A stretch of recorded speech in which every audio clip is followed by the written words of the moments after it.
Hello and welcome back to another episode of Academic Dream Life. I'm Dr. Toyin Alli. I have my PhD in math.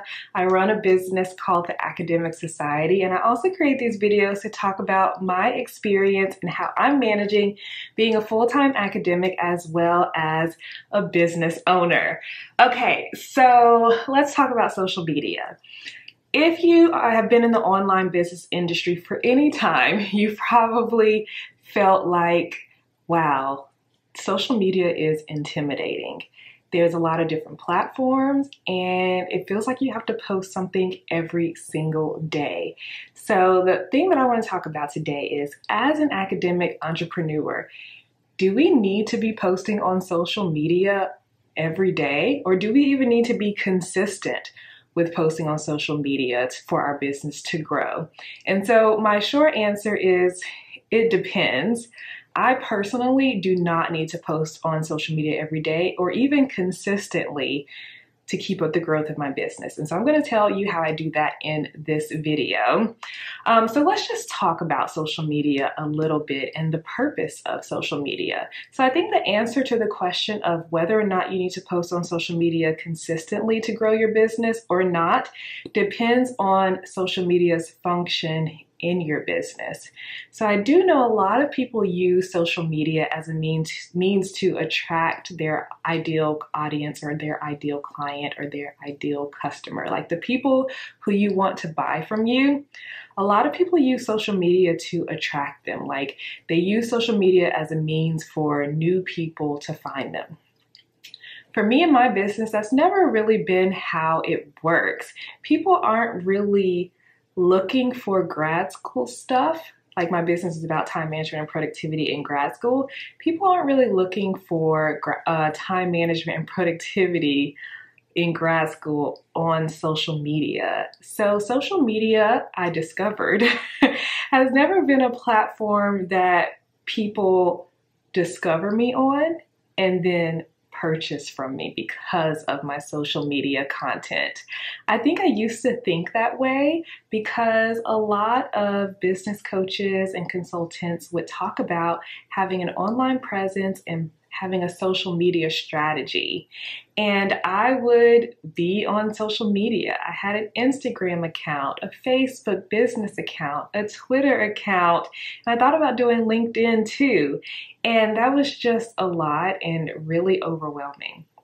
And so in about, I think it was 2019 was when I got really serious about looking at my numbers and being intentional about what I worked on in my business.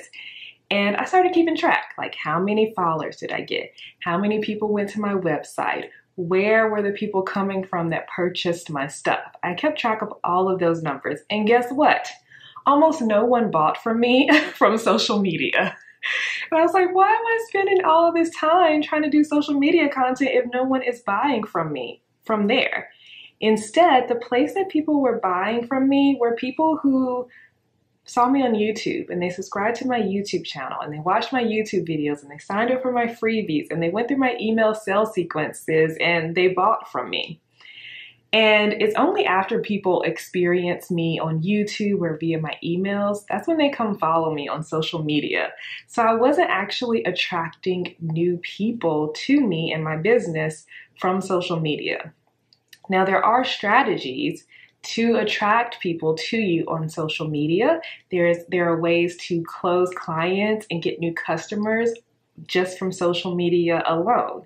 And if that is your strategy and that's how you have been attracting people to your business, I say definitely keep going, and it's very important to be consistent with social media.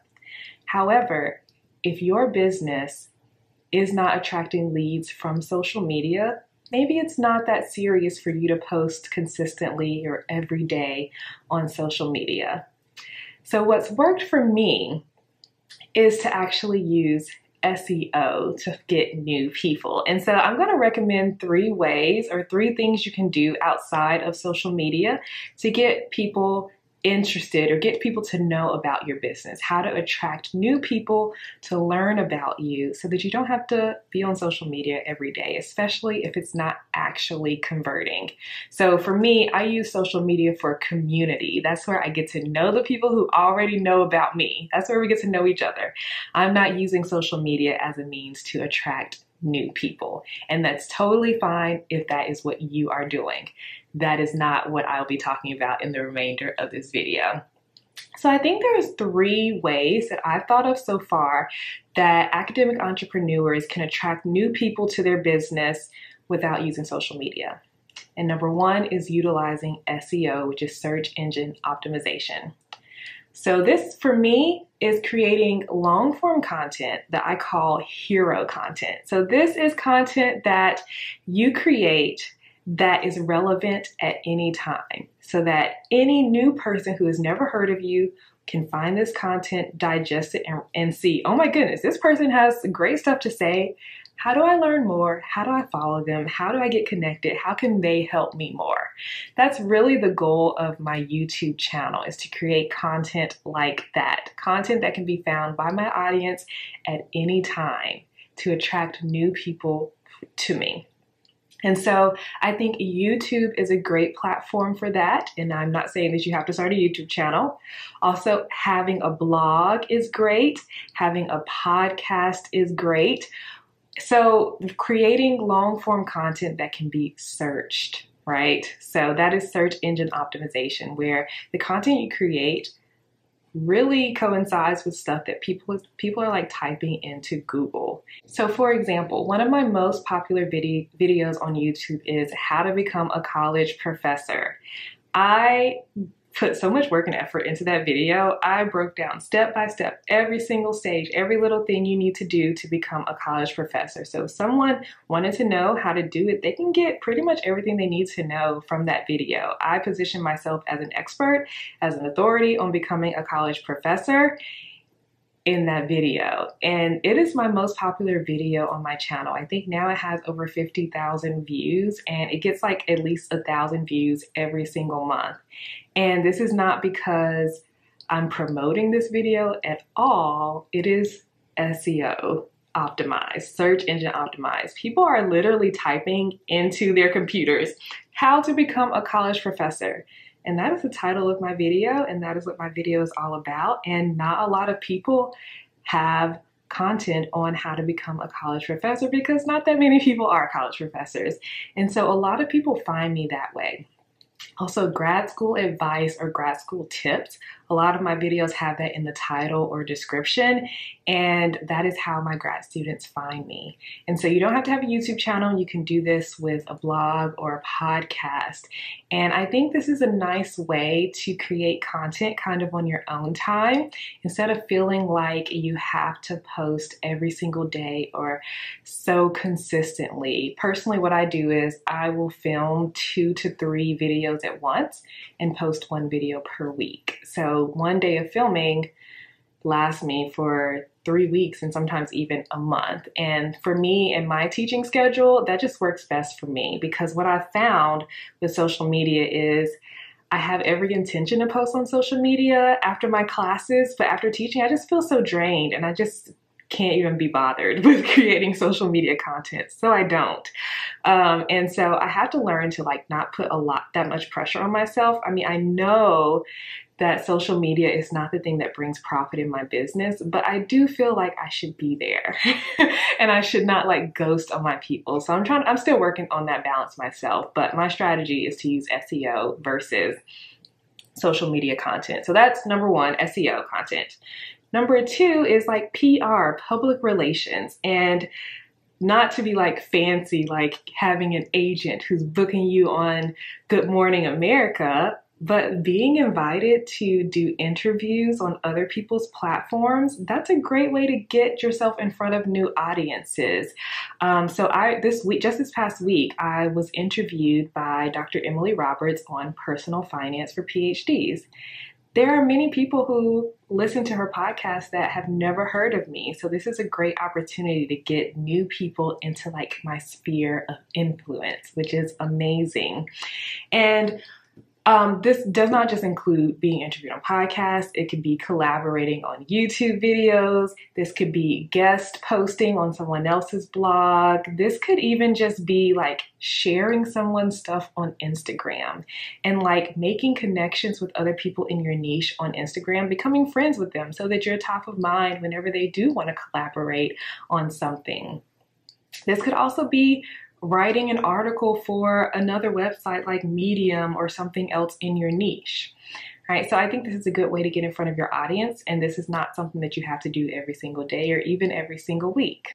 And then the third and final way that you can get in front of your audience, get in front of new people and attract people, is with ads. Now, this is something that I am not an expert in at all. However, ads can work. It's an expensive way to get new people into your sphere, to get people to learn about your business, but you can pay to get an audience if that is what you desire to do. Now, I am taking a course on Facebook ads, and I feel like I'm pretty good with the Facebook ad strategy, but I still haven't been super successful with Facebook ads. I definitely need to just like go all in and just see how it goes, but that's not the thing that my business depends on. So I don't feel like it's super necessary for me, but if you feel like I don't have time to create content, I don't have time to do long form content, I don't have time for PR, ads is a way to go. And so hopefully this was helpful for you and kind of gave you some ideas and help you decide if you need to post on social media consistently about your business. And really, I think if social media is a way that you attract new clients and close new clients and make money, then I think it's worth it to post on social media consistently. However, if you are not attracting new people and people are not purchasing from you on social media, I don't think you're required to post on social media all of the time or even consistently. And I know there's like this thing that people say in business, like you should have a social media presence on every platform. I don't think that's necessary, especially if you have another job, right? I have a Twitter account, an Instagram account, a Facebook business page. I have a LinkedIn that I haven't logged on in years. And so if I thought about, making content that actually works on each of those platforms, they all look completely different. And so I'm dividing my time to make a connection here, to make content here, do something else over there.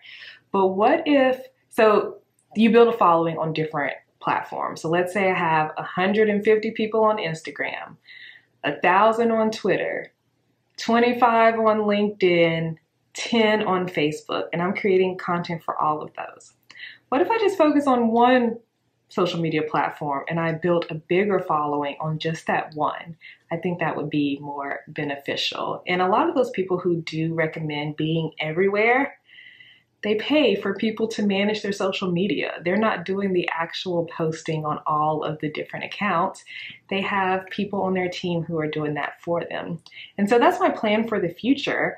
I'm going to stick with my YouTube videos being my main source of content, the thing that I devote my time to and the thing I'm most consistent at, because I know I can batch it. I have a system around it. And in the future, I hope to hire someone to turn my YouTube videos into blog posts, turn them into tweets, do little clips and put them on Instagram. And I want to pay for someone to do that for me. So that's my goal in the future. All right, I think that's all I wanted to talk about today. If you enjoyed this conversation or have thoughts about it, definitely leave a comment. I would love to chat with you about it. If you're just getting started in this digital business thing and you want to have like digital products and things like that and build a semester-proof business, I do have a free resource. It's a video series called Plan Your Semester-Proof Business in a Weekend. And it'll give you some ideas and some inspiration on how to get started on these things. All right, thank you so much for watching this video. I hope to see you in the next Academic Dream Life video. I will talk to you next time. Bye.